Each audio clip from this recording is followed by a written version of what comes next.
కారులో లేఖ కుదుపు, కేసీఆర్కు కూతురు కవిత లేఖాస్త్రం, గులాబీ గుట్టులో కలవరం మొదలు, 5 పేజీలతో కూడిన లేఖలో సంచలనాలు, ఎల్కతుర్తి రజతోత్సవ సభపై ఫీడ్బ్యాక్, సీనియర్ నేతలతో మాట్లాడితే బాగుండు, మొదటి నుంచి ఉన్నోళ్ళు ప్రసంగిస్తే బాగుండేది, ధూమ్ధామ్తో కార్యకర్తలు ఆకట్టుకోవడంలో విఫలం, బీజేపీపై బలంగా విమర్శలు చేయాల్సింది, ఆ పార్టీతో చాలా ఇబ్బంది పడ్డాననే ఆవేదన, 1-2 ప్లీనర్లు నిర్వహించాలని సూచన అంటూ కూడా చూస్తూ ఉన్నాం. సో ఇంకా ఇవి కాక చాలా విషయాలు ఉన్నాయి.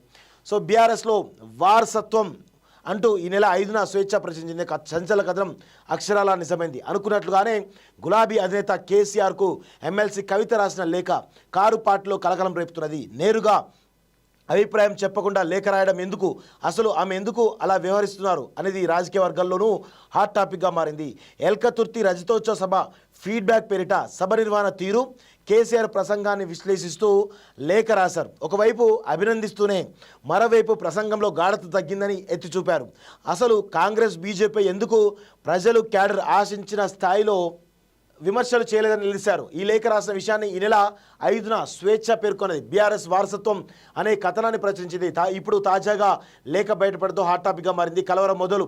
ఏప్రిల్ 27న ఎల్కతుర్తి సభ జరిగిన తర్వాత ఆ సభలో చాలా క్లియర్గా కేసీఆర్ తన యొక్క వారసుడు కేటీఆర్ అనేటువంటి ఒక ప్రచారాన్ని పరోక్షంగా ఇటు క్యాడర్కి అదేవిధంగా రాజకీయ వర్గాల వాళ్ళకి చాలామంది కూడా పరోక్షంగా చెప్పిన విషయం గమనిస్తాను. ఈ క్రమంలో ఈరోజు అప్పుడు ఇటు ఒకవైపు హరీష్ రావు, మరోవైపు కవిత ఇద్దరు కూడా నొచ్చుకున్నారు. మాకు ప్రాధాన్యం లేదేమోనని విషయంలో కావచ్చు, లేకపోతే సెకండ్ గ్రేడ్ నాయకులుగా ఉండాల్సి వస్తుందేమో, మేము కెరీర్లో ఎదగలేమన్నటువంటి ఒక ఆందోళన ఇద్దరిలో మొదలైంది.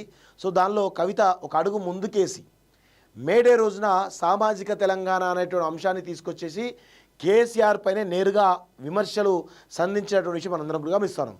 ఆ తర్వాత ఆసక్తిగా గమనిస్తూ ఉన్నారు వీళ్ళ కుటుంబంలో ఏం జరుగుతున్న కోణంలో నిన్న బయటకు వచ్చినటువంటి లెటర్ ఏదైతే ఉందో అది సంచలనాలకు తెరలేపుతూ ఉన్నట్టు చూస్తూ ఉన్నాం. కేసీఆర్ ఫ్యామిలీలో చీలిక తప్పదా అనేటువంటి కథనంలో భాగంగా ఖచ్చితంగా చీలిక వస్తుంది.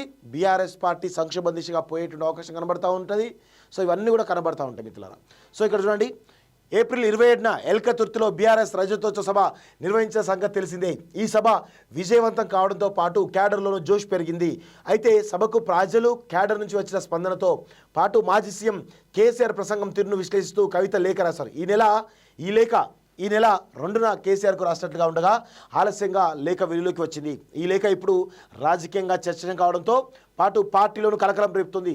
లేఖలో పార్టీ అంతర్గత విషయాలు ఉన్నాయి. అయినప్పటికీ పార్టీతో కేటీఆర్తో ఆమెకు విభేదాలు ఉన్నట్లు ఇప్పటికే ప్రచారం జరుగుతున్నది.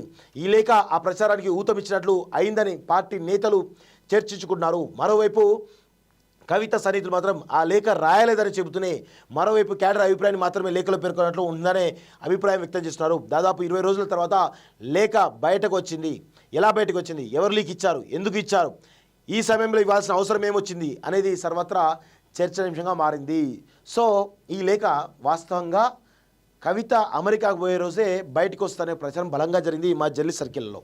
కానీ ఆమె ఈరోజు సాయంత్రం రాత్రి వరకు హైదరాబాద్ చేరుకుంటుంది. అందుకే ముందు రోజు నిన్న సాయంత్రం బయటకు వచ్చింది. సో ఈరోజు అంతా కూడా ప్రధానమైనటువంటి మీడియాలో అదే చర్చ జరిగేటువంటి అవకాశం అయితే కనబడతా ఉంది. సో ఆ క్రమంలో మరి ఆమె హైదరాబాద్కు వచ్చిన తర్వాత ఎలాంటి పరిణామాలు జరగబోతున్నాయి అనేది కొంత ఆసక్తికరంగా నెలకొన్నది. ఎందుకంటే ఈ 5 పేజీల లేఖ అనేది ఈరోజు కేసీఆర్ ఫ్యామిలీకి ఇరకాటంలో పడేసింది.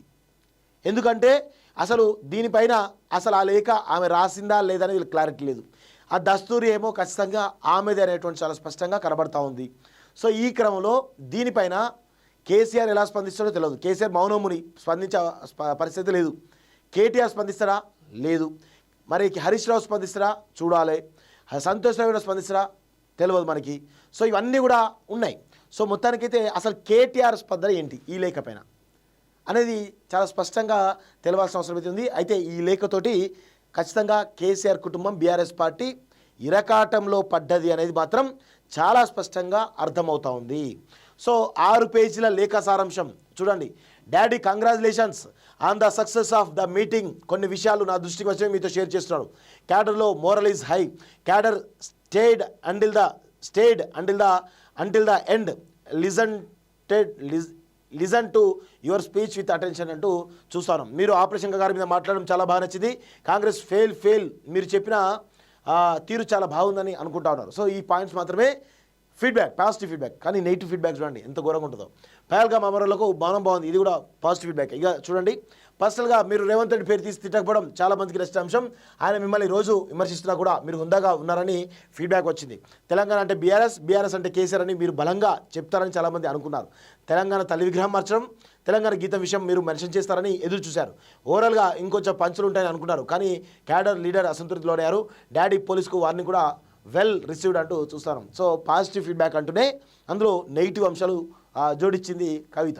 సో చూడండి, నెగిటివ్ ఫీడ్బ్యాక్ విషయంలో చూసినట్లయితే ఉర్దూలో మాట్లాడకపోవడం, వక్ఫ్ బిల్లు మీద మాట్లాడకపోవడం, బీసీలకు 42% రిజర్వేషన్ అంశం, ఎస్సీ వర్గీకరణ అంశం మాట్లాడుకోవడం, ఇంత పెద్ద మీటింగ్కు పాత ఇన్ఛార్జీలు పెట్టడం, వాళ్ళు ఇబ్బందికర కొత్త ఎవరైతే ఉన్నారో వాళ్లకు ఉద్యమకారులకు స్పేస్ ఇవ్వకపోవడం, అదేవిధంగా బీఆర్ఎస్ పార్టీకి సంబంధించిన బీఫామ్ టికెట్లు ఏవైతున్నాయో అవి వాళ్ళ చేతిలో ఉంటాయని చెప్పేసి వాళ్ళు ప్రచారం చేసుకోవడం, ఇవన్నీ కూడా క్యాడర్ కొంత ఏవగింపుగా ఉందనేది చాలా స్పష్టంగా తెలుస్తుంది.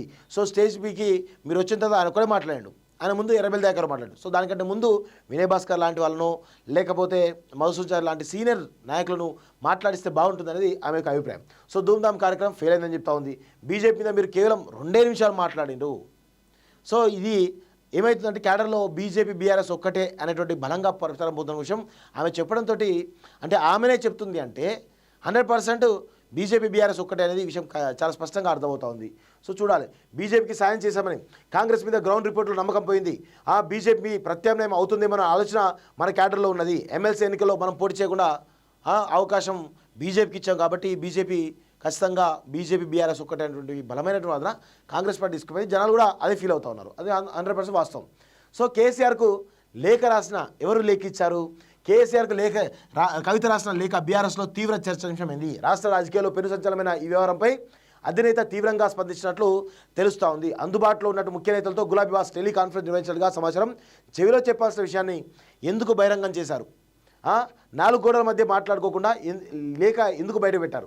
లేఖను ఎవరైనా లీక్ చేశారా, లేకుంటే ఆమె మీడియాకు లీక్ ఇచ్చారా అని కేసీఆర్ గట్టిగానే ఫైర్ అయినట్టుగా తెలిసింది. ఆ లేఖ వ్యవహారంలో ఎలా ముందుకెళ్దాం, ఏం చేద్దామని కేటీఆర్ హరీష్ రావు నువ్వు కేసీఆర్ అడిగినట్టుగా సమాచారం. సో ఇప్పుడు ఏం సమాధానం చెప్తారు?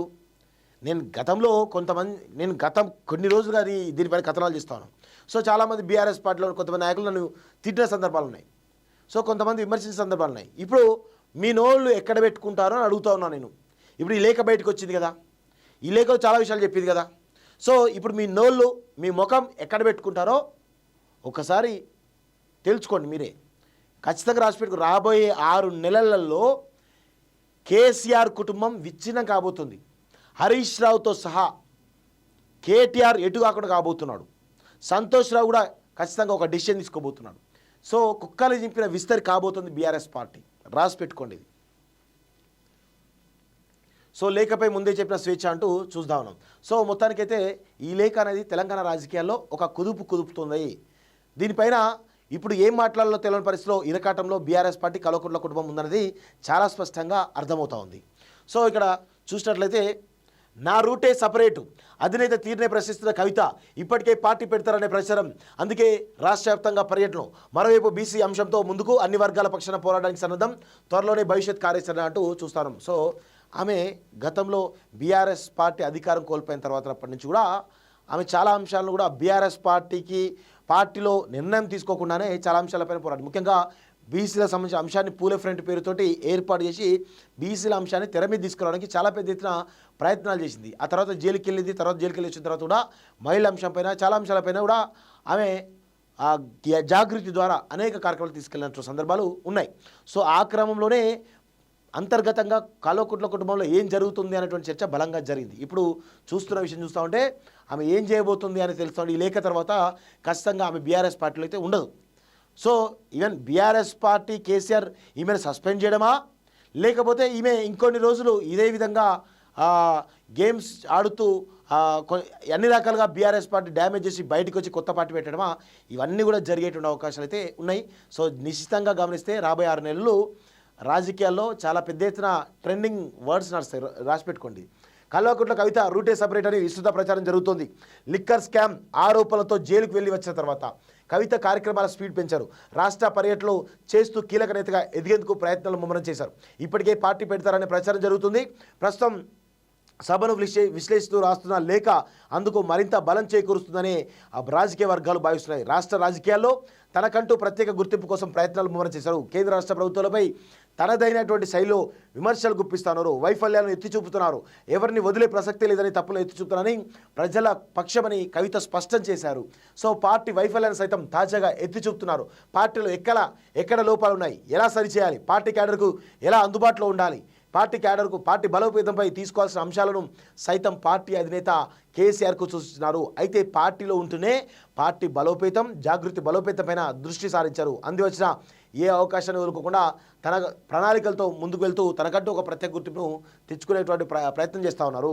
సో ఫీడ్బ్యాక్ తీసుకొని రాష్ట్రంలో విస్తృత పర్యటనకు శ్రీకారం చుట్టారు. ఇప్పటికే 42 అసెంబ్లీ సెగ్మెంట్లకు పైగా వెళ్లారు. నేతలతో భేటీలు నిర్వహించారు. వారి నుంచి ఫీడ్బ్యాక్ తీసుకున్నారు. స్థానికంగా ప్రజలు పడుతున్న ఇబ్బందులను క్యాడర్ నుంచి తీసుకొని వాటిపై పోరాటానికి సిద్ధమవుతున్నారు. అంతేకాదు ఏ సమస్య వచ్చినా తనను సంప్రదించాలని, తాను నిత్యం అందుబాటులో ఉంటానని భరోసా ఇస్తున్నారు.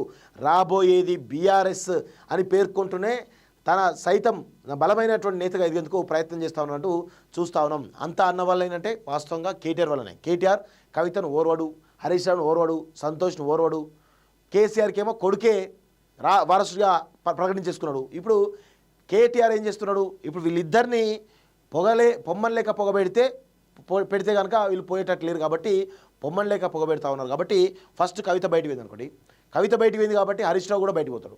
ఇక సంతోష్ రావు అటో ఇటో ఉంటే ఉంటాడు, లేకపోతే పిక్తాడు. ఆయన ఉన్నా ఒకటే, లేకున్నా ఒకటే. ఎందుకంటే చారులో కరివేపాకులు అంటాడు. సో పెద్ద ఆయనతో యూజ్ ఏం లేదు.